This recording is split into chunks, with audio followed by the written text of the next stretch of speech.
ಕ್ಷಮೆ ದೋಷಿಗಳಲ್ಲಿ, ಕೆಚ್ಚದೆ ವಿಧಿಯ ಬಿರುಬಿನಲ್ಲಿ, ಸಮತೆ ನಿರ್ಮತ್ಸರತೆ ಸೋಲ್ ಗೆಲುವುಗಳಲ್ಲಿ, ಶಮವನೀ ಗಳಿಸಲಿ 4 ತಪಗಳೇ ಸಾಕು, ಭ್ರಮೆಯೋ ಮಿಕ್ಕೆಲ್ಲ ತಪ ಮಂಕುತಿಮ್ಮ. ಮಂಕುತಿಮ್ಮನ ಕಗ್ಗ ಅಂತ ಕೇಳಿರ್ತೀರಿ ನೀವೆಲ್ಲರೂ. DVG ಅವರು ಬರೆದಂಥ ಒಂದು ಗ್ರಂಥ. ಸುಮಾರು 900 ಪದ್ಯಗಳು ಇದರಲ್ಲಿ. ಪ್ರಾಯ ಎಲ್ಲ ಥರದ ಉಪನಿಷತ್ತು ಅದೆಲ್ಲದರ ಸಾರನೂ ಕೂಡ ಇಲ್ಲಿ ಕಾಣಿಸ್ತದೆ.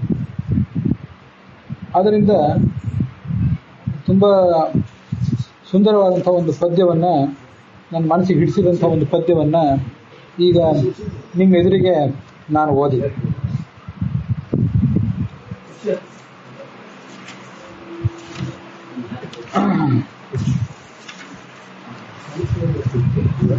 ಒಂಬತ್ತು 45 ಪದ್ಯಗಳು ಇದರಲ್ಲಿ. DVG ಅವರು ಬರೆದಂಥ ಈ ಗ್ರಂಥವನ್ನು ಎಲ್ಲರೂ ಕೂಡ, ಕುವೆಂಪುನಂಥವರು ಕೂಡ ಭಾಳ ಸಂತೋಷಪಟ್ಟು ಸ್ವೀಕಾರ ಮಾಡಿದರು. ಹಸ್ತಕ್ಕೆ ಬರೆ ನಕ್ಕೆ, ಓದುತ್ತಾ ಓದುತ್ತಾ ಮಸ್ತಕಕ್ಕಿಟ್ಟು ಗಂಭೀರವಾದೆ, ವಿಸ್ತರದ ದರ್ಶನಕ್ಕೆ ತುತ್ತ ತುದಿಯಲ್ಲಿ ನಿನ್ನ ಪುಸ್ತಕಕ್ಕೆ ಕೈ ಮುಗಿದೆ ಮಂಕುತಿಮ್ಮ. ಇದು ಕುವೆಂಪು ಅವರು DVG ಬಗ್ಗೆ ಹೇಳಿದಂಥ ಮಾತು. ಈ ಮಂಕುತಿಮ್ಮ ಕಗ್ಗ ಬರೆದಾದ್ಮೇಲೆ ಅದಿನ್ನೂ ಮುದ್ರಣಕ್ಕೆ ಹೋಗೋಕ್ಕಿಂತ ಮುಂಚೆ DVG ಅವರಿಗೆ ಪರಾಮರ್ಶೆಗಾಗಿ ಕೊಟ್ರಂತೆ. ಆವಾಗ ಅವ್ರು ಹೇಳಿದರು, ಹಸ್ತಕಕ್ಕೆ ಬಂದ ಕೂಡಲೇ ನಕ್ಕೆ, ಭಾಳ ಸಂತೋಷ ಅನಿಸ್ತು. ಮತ್ತು ಓದ್ತಾ ಓದ್ತಾ ಮಸ್ತಕಕ್ಕಿಟ್ಟೆ, ಭಾಳ ಸಂತೋಷ ಅನಿಸಿತು. ಅದನ್ನು ತಲೆಗೆ ಮುಟ್ಟಿಸ್ಕೊಂಡೆ. ವಿಸ್ತರದ ದರ್ಶನಕ್ಕೆ, ಅದರಲ್ಲಿ ಎಷ್ಟು ವಿಸ್ತಾರವಾದ ವಿಷಯಗಳನ್ನು ವರ್ಣನೆ ಮಾಡಿದ್ದಾರಲ್ಲ, ಅದನ್ನೆಲ್ಲ ಕೇಳಿದಾಗ ನಿನ್ನ ಪುಸ್ತಕಕ್ಕೆ ಕೈ ಮುಗಿದೆ. ಮಂಕುತಿಮ್ಮನ ಕಗ್ಗ DVG ಅವರೇ, ನೀವೇನು ಪುಸ್ತಕ ಬರೆದ್ರಿ, ಇದಕ್ಕೆ ನಾನು ಕೈ ಮುಗಿದೆ ಅಂತಾರೆ ಕುವೆಂಪು. ಅಷ್ಟು ಅದ್ಭುತವಾದಂಥ ವಿಷಯಗಳನ್ನು ಒಳಗೊಂಡದ್ದು. ಅದ್ರ ಏನು ಹಿನ್ನೆಲೆ, ಒಂದು ಪ್ರಾಯ ಕಾಲ್ಪನಿಕ ಅನಿಸುವಂಥ ಒಂದು ಹಿನ್ನೆಲೆ ಹೇಳ್ತಾರೆ ಅವರು. ಮೂಡಲೂರು ಅಂತ ಒಂದು ಹಳ್ಳಿ, ಅಲ್ಲಿ ಒಬ್ಬ ಹಳ್ಳಿಯ ಮಾಸ್ತರ್ ಇದ್ದರು, ಹಳ್ಳಿಯ ಮೇಷ್ಟ್ರು. ಅವರು ತಮ್ಮನ್ನು ತಾವು ಮಂಕುತಿಮ್ಮ ಅಂತ ಕರ್ಕೋತಿದ್ರು. ನಮ್ಮನ್ನು ನಾವು ಮಂಕು ಅಂದರೆ ಮೂರ್ಖ, ದಡ್ಡ ಅಂತ ಅರ್ಥ. ನಮ್ಮನ್ನು ನಾವು ಮಂಕುತಿಮ್ಮ ಅಂತ ಹೇಳ್ಕೊಳ್ಳೋದೇನಿದೆ ಅದು ಅಹಂಕಾರ ಖಂಡನೆ.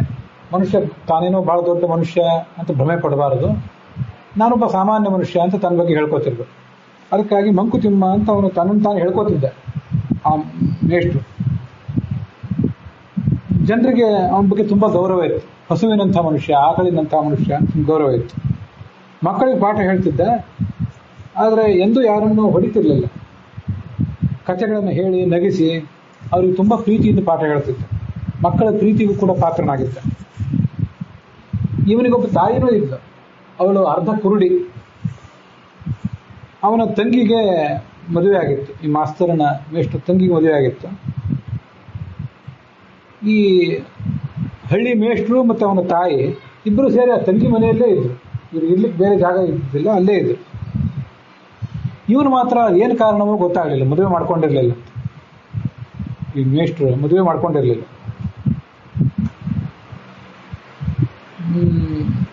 ಹಗಲಿನ ಹೊತ್ತಿನಲ್ಲಿ ಶಾಲೆಗೆ ಹೋಗಿ ಪಾಠ ಮಾಡ್ತಿದ್ದ. ಸಾಯಂಕಾಲದ ಹೊತ್ತಿನಲ್ಲಿ ಊರ ಗುಡಿಗೆ ಹೋಗಿ ಅಲ್ಲಿ ಕೂತಿರ್ತಿದ್ದ. ಊರ ಗುಡಿಯಲ್ಲೆಲ್ಲೂ ಕುಳಿತು ದೈವ ಚಿಂತನೆಯಲ್ಲಿ ಕಳೆಯುವನು. ಸ್ವಲ್ಪ ಹೊತ್ತು ದೇವರ ಚಿಂತನೆ ಮಾಡ್ತಿದ್ದ. ಆತನಿಗೆ ಒಬ್ಬ ಮಗ ಇದ್ದ, ಒಬ್ಬ ತಂಗಿ ಇದ್ದಲ್ಲ, ಆ ತಂಗಿಗೆ ಒಬ್ಬ ಮಗ. ತಂಗಿ ಮಗನ ಹೆಸರು ಸೋಮಿ ಅಂತ, ಹೆಸರು ಸೋಮಿ. ಆ ಸ್ವಾಮಿ ಬಗ್ಗೆ ಇವನಿಗೆ ಬಹಳ ಪ್ರೀತಿ. ತನಗಂತೂ ಮದುವೆ ಇಲ್ಲ, ಮಕ್ಕಳಿಲ್ಲ. ಆ ತಂಗಿ ಮಗ ಸೋದರಳಿಯನ ಬಗ್ಗೆನೇ ಬಹಳ ಪ್ರೀತಿ. ಹಳ್ಳಿಯಲ್ಲೇ ಓದ್ತಿದ್ದ ಹುಡುಗ. ಓದಿ ಆದ್ಮೇಲೆ ಮತ್ತೆ ಮುಂದಿನ ವಿದ್ಯಾಭ್ಯಾಸ, ಹೆಚ್ಚಿನ ವಿದ್ಯಾಭ್ಯಾಸಕ್ಕೆ ಅಲ್ಲೇ ಸಮೀಪ ಇರುವಂಥ ಮೈಲಾರ ಅನ್ನೋ ಊರಿಗೆ ಹೋದ. ಸೋದರಳಿಯನ್ನು ಬಿಟ್ಟಿರ್ಬೇಕಾಗದೆ ಈ ಗುರುವಿಗೂ ತುಂಬ ಬೇಸರ ಅನಿಸ್ತು. ಸ್ವಲ್ಪ ಕಾಲ ಆದಮೇಲೆ ಆ ಮಂಕುತಿಮ್ಮನ ತಾಯಿ ಮುದುಕಿ ಏನಿದ್ದಲ್ಲ ಅವಳು ಸತ್ತೋದು. ಇವನಿಗೇನು ಮಾಡಬೇಕು? ಮೂಡಲೂರು ಅಂತ ಊರಿನಲ್ಲಿದ್ನಲ್ಲ ಸರ್ವೀಸಿಗೆ ಅಂತೇಳಿ, ಅಲ್ಲಿಂದ ಮುಂಡುಗೆರೆ ಅಂತ ಇನ್ನೊಂದು ಊರಿಗೆ ಅವನಿಗೆ ವರ್ಗ ಆಯಿತು, ಟ್ರಾನ್ಸ್ಫರ್ ಆಯಿತು. ಸೋದರಳಿಯನ್ನು ನೋಡಬೇಕು ಅಂತ ಒಮ್ಮೆ ಹಂಬಲ ಮೂಡಿತು. ಆವಾಗ ಅಲ್ಲಿಂದ ಆ ಮುಂಡುಗೆರೆಯಿಂದ ಮೈಲಾರಕ್ಕೆ ಹೋಗಿ ಸೋದರಳಿಯನ್ನು ಮಾತಾಡಿಸ್ಬೇಕು. ಅಷ್ಟೊತ್ತಿಗಾಗಲೇ ಆ ಹುಡುಗ ಸಣ್ಣ ಊರಿನಲ್ಲಿದ್ದವನು ದೊಡ್ಡ ಊರಿಗೆ ಹೋಗಿದ್ನಲ್ಲ, ದೊಡ್ಡ ದೊಡ್ಡ ಸ್ನೇಹಿತರು. ನಮ್ಮ ಸೋದರ ಮಾವ ಹಳ್ಳಿಯಿಂದ ಬಂದವನು. ಆ ಸೋದರ ಮಾವನ ನೀನು ಪ್ರೀತಿಯಿಂದ ಮಾತಾಡಿಸ್ಲಿಲ್ಲ. ಬಂದ ಕೂಡಲೇ ಹಳೆ ಕಾಲದಂತೆ ಬಂದು ಹತ್ಕೊಳ್ಳೋದು ಅದೆಲ್ಲ ಮಾಡಲಿಲ್ಲ. ಸ್ವಲ್ಪ ಹಮ್ಮು ಬೆಮ್ಮು ತಾರುಣ್ಯ ಬೇರೆ, ಮಾತಾಡಿಸ್ಲಿಲ್ಲ. ಆಯಿತು, ಈ ಮಾಸ್ತರಿಗೆ ಸ್ವಲ್ಪ ಮನಸ್ಸಿಗೆ ಸ್ವಲ್ಪ ಬೇಸರ ಅನಿಸ್ತು. ಆದರೆ ಸ್ನೇಹಿತರೆಲ್ಲ ಹೋದಾದ್ಮೇಲೆ ಮತ್ತೆ ಸೋದರಳಿಯ ಮಾವ ಇಬ್ಬರು ಒಟ್ಟಿಗೆ ಕೂತಾಗ ಎಂದಿನಂತೆ ಅವರ ಪ್ರೀತಿ ಅದೆಲ್ಲ ಮುಂದುವರಿತು. ರಾತ್ರಿ ಹೊತ್ತು ಅದೆಷ್ಟೋ ಮಾತಾಡ್ತು ಕೂತಿದ್ರು. ಮುಂದೆ ಸೋದರಳಿಯ ಅವನನ್ನು ಬೀಳ್ಕೊಟ್ಟ ಈ ಗುರು. ಮಾರನೇ ದಿವಸ ಊರಿಗೆ ಹೊರಟ. ಒಂದು ತಿಂಗಳು ಆದಮೇಲೆ ತಿರುಪತಿಯಿಂದ ಒಂದು ಪತ್ರ ಬಂತು. ಯಾರಿಗೆ ಅಂದರೆ ಈ ಸ್ವಾಮಿ ಅಂತ ಸೋದರಳಿ ಏನಿದ್ನಲ್ಲ, ಆ ಸೋದರಳಿಯನ ತಂದೆಗೆ, ಅಂದರೆ ಮಂಕುತಿಮ್ಮನ ತಂಗಿಯ ಗಂಡನಿಗೆ ಒಂದು ಪತ್ರ ಬಂತು. ಅದು ಯಾರು ಬರೆದವರು? ಇವನೇ ತಿಮ್ಮಗುರುವನೇ ಬರೆದವನು, ಮಂಕುತಿಮ್ಮನೇ ಬರೆದವನು. ಇಷ್ಟು ವರ್ಷ ಸರ್ವಿಸ್ ಮಾಡಿದೆ, ಶಾಲೆಯ ಮಾಸ್ತರ್ ನೌಕರಿ ಮಾಡಿದೆ, ಇನ್ನು ಸಾಕೀಗ. ನಾನು ಮೇಲಿನವರಿಗೆ ಒಂದು ರಾಜೀನಾಮೆ ಪತ್ರ ಬರೆದು ಕೊಟ್ಟಿದ್ದೇನೆ, ಎಲ್ಲ ಋಣ ಎಲ್ಲ ಮುಗಿಸ್ಕೊಂಡಿದ್ದೇನೆ, ತಾಯಿನೂ ತೀರ್ಕೊಂಡಿದ್ದಾಳೆ, ಕಾಶಿಗೆ ಹೋಗುವ ವಿಚಾರ ಮಾಡಿದ್ದೇನೆ. ಆಗ ಇಷ್ಟು ದಿವಸ ಈ ಸೋದರಳಿಯ ಮೇಲೆ ಪ್ರೀತಿ, ಅವನ ಬಾಂಧವ್ಯ ನಾನು ಹಿಡಿದು ನಿಲ್ಲಿಸಿತ್ತು. ಈಗ ಅದು ಮುಗಿದಿದೆ. ಅವನು ದೊಡ್ಡವನಾಗಿದ್ದಾನೆ, ದೊಡ್ಡ ಊರಿಗೆ ಓದಲಿಕ್ಕೆ ಹೋಗಿದ್ದಾನೆ, ತನ್ನ ಕಾಲ ಮೇಲೆ ತಾನು ನಿಂತಾನು ಮುಂದೆ. ಆದ್ದರಿಂದ ಇನ್ನು ನಾನು ಏನು ಮಾಡಬೇಕು? ನನ್ನ ಅಂತರಾತ್ಮ ಒಳಗಿರುವ ಭಗವಂತ ಏನಿದ್ದಾನೆ ಅವನ ಸೇವಾ ಮಾಡ್ತಾ ಬದುಕ್ತೇನೆ ಅಂತ ಬರೆದಿದ್ದ ಆ ಪತ್ರದಲ್ಲಿ. ಇನ್ನು ತಾನು ಆ ಮೂಡಲೂರಿನಿಂದ ಮುಂಡುಗೆರೆಗೆ ಅವನಿಗೆ ವರ್ಗ ಆಗಿತ್ತಲ್ಲ, ಟ್ರಾನ್ಸ್ಫರ್ ಆಗಿತ್ತಲ್ಲ, ಅದಾದಮೇಲೆ ನನ್ನನ್ನು ಅಲ್ಲಿ ಹಳೆ ಮನೆ ಇತ್ತಲ್ಲ, ಆ ಹಳೆ ಮನೆಯಲ್ಲಿ ಒಂದು ಗೂಡಿನಲ್ಲಿ ಒಂದು ಕಡತ, ಒಂದೇನೋ ಫೈಲ್ ಅಂತ ದೊಡ್ಡ ಒಂದು ಗಂಟು ಇಟ್ಟು ಬಂದಿದ್ದೇನೆ. ಅದನ್ನು ಸ್ವಾಮಿ ತೊಗೊಂಡು ಹೋಗ್ಬೇಕು. ಸ್ವಾಮಿಗೆ ಅದನ್ನು ಒಪ್ಪಿಸಿದ್ದೇನೆ. ಅದನ್ನು ತೊಗೊಂಡು ಹೋಗಬೇಕು ಅಂತ ಬರೋದು. ನೀಮದಾರು ಮೆನ್ನ ತುಂಬ ನೆನೆಯದಿರಿ ಮರೆಯಿರಿ, ಪ್ರೇಮ ಉಕ್ಕಿ ಬೆಸನ ಕುದಿದೊಡೆದಾಗ ದೀಪವೊಂದನು ಸೋಮಶಿವನ ಗುಡಿಯೊಳಗಿರಿಸಿ ದೇವಗೆ ನಮೋ ಎನ್ನಿರಿ, ದೇವದೇವನೊಲಿದು ನಿಮ್ಮೆಲ್ಲನ ಹರಸಿ ಸಲಹುವಂ, ಜೀವಪಥವ ಸುಗಮವೆನಿಸಿ ನಿಮ್ಮೆಲ್ಲನೂ ನಡೆಸುವಂ. ಸ್ವಲ್ಪ ಹಳೆಗನ್ನಡ ಇರ್ತದೆ. ನೀವು ಯಾರೂ ಕೂಡ ನನ್ನನ್ನು ಅಂದರೆ ತಿಮ್ಮಗುರುವನ್ನು ದುಃಖದಿಂದ ನೆನಪು ಮಾಡ್ಕೊಳ್ಬೇಡಿ, ಹೋದ್ರಲ್ಲ ಅಂತ ಯಾರೂ ಸಂಕಟ ಪಡಬೇಡಿ, ಮರ್ತು ಬಿಡಿ. ನನ್ನ ಇಷ್ಟು ದಿವಸ ಇದ್ದೆ, ಈಗ ಹೋದೆ.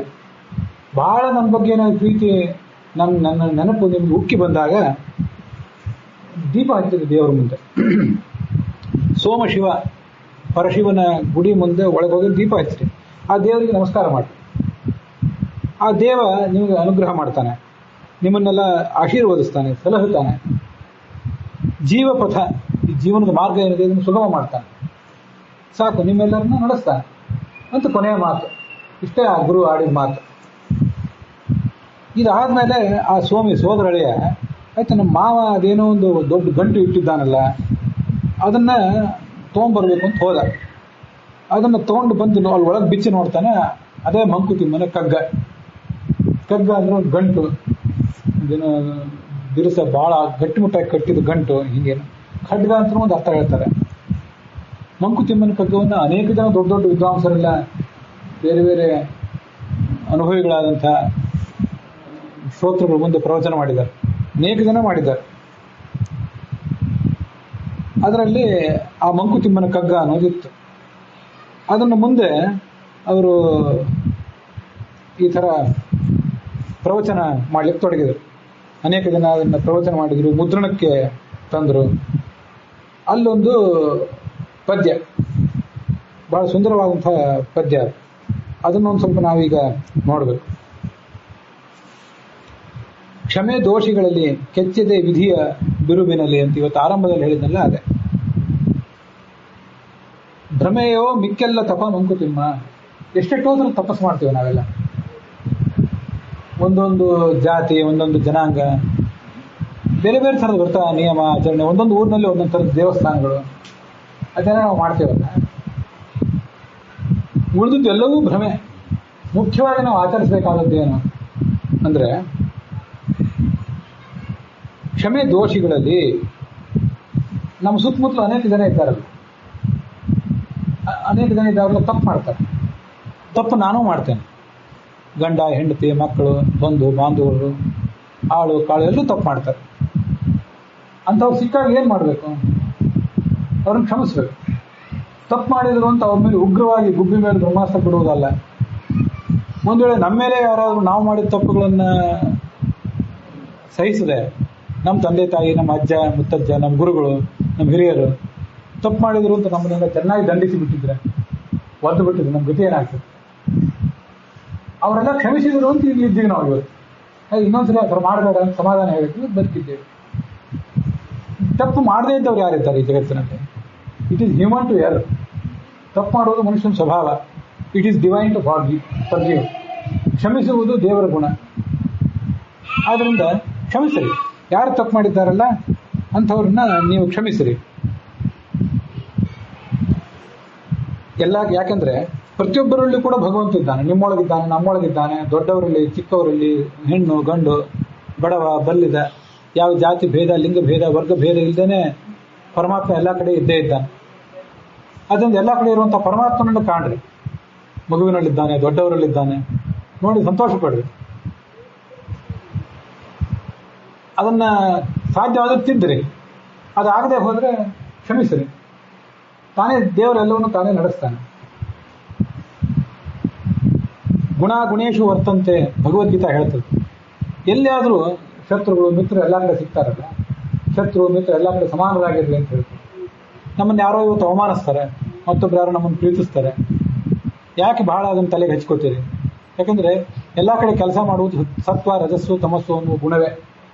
ಸತ್ವ ಗುಣದಿಂದ ಏನೋ ಒಂದು ಸದ್ಭಾವನೆ ನನ್ನ ಮನಸ್ಸಿನಲ್ಲಿ ಮೂಡ್ತದೆ, ನಿಮ್ಮ ಮನಸ್ಸಿನಲ್ಲಿ ಮೂಡ್ತದೆ. ಇನ್ನೊಂದ್ಸರಿ ರಜೋಗುಣ ಏನೋ ಬೆಳೆದು ನಿಂತಾಗ ಏನೋ ಒಂದು ಕೆಲಸ ಮಾಡ್ತೀವಿ, ತಪ್ಪು ಕೆಲಸ ಮಾಡ್ತೀವಿ, ಕೆಲವು ಸರಿ ಒಳ್ಳೆ ಕೆಲಸ ಮಾಡ್ತೀವಿ.